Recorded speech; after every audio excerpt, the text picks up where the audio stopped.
Ito ay ang kwento ng magkapatid na nag-aaral sa syudad, si Laki at ang kanyang nakababatang kapatid na si Liit.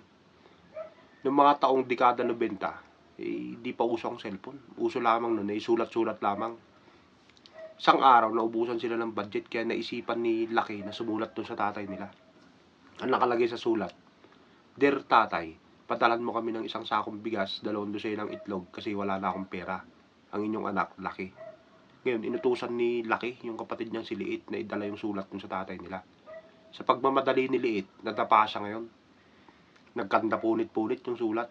Sa takot ni Liit na mapagalitan siya ng kuya niya, idinikit niya yung sulat ngayon, kaya lang hindi niya tiningnan yung pagkakasunod-sunod. Kaya nung basahin ng tatay nila, ang nakalagay sa sulat, "Dear Bigas, padalan mo kami ng isang sakong pera, 2 dosenang anak, kasi wala na akong tatay. Ang inyong itlog, Laki."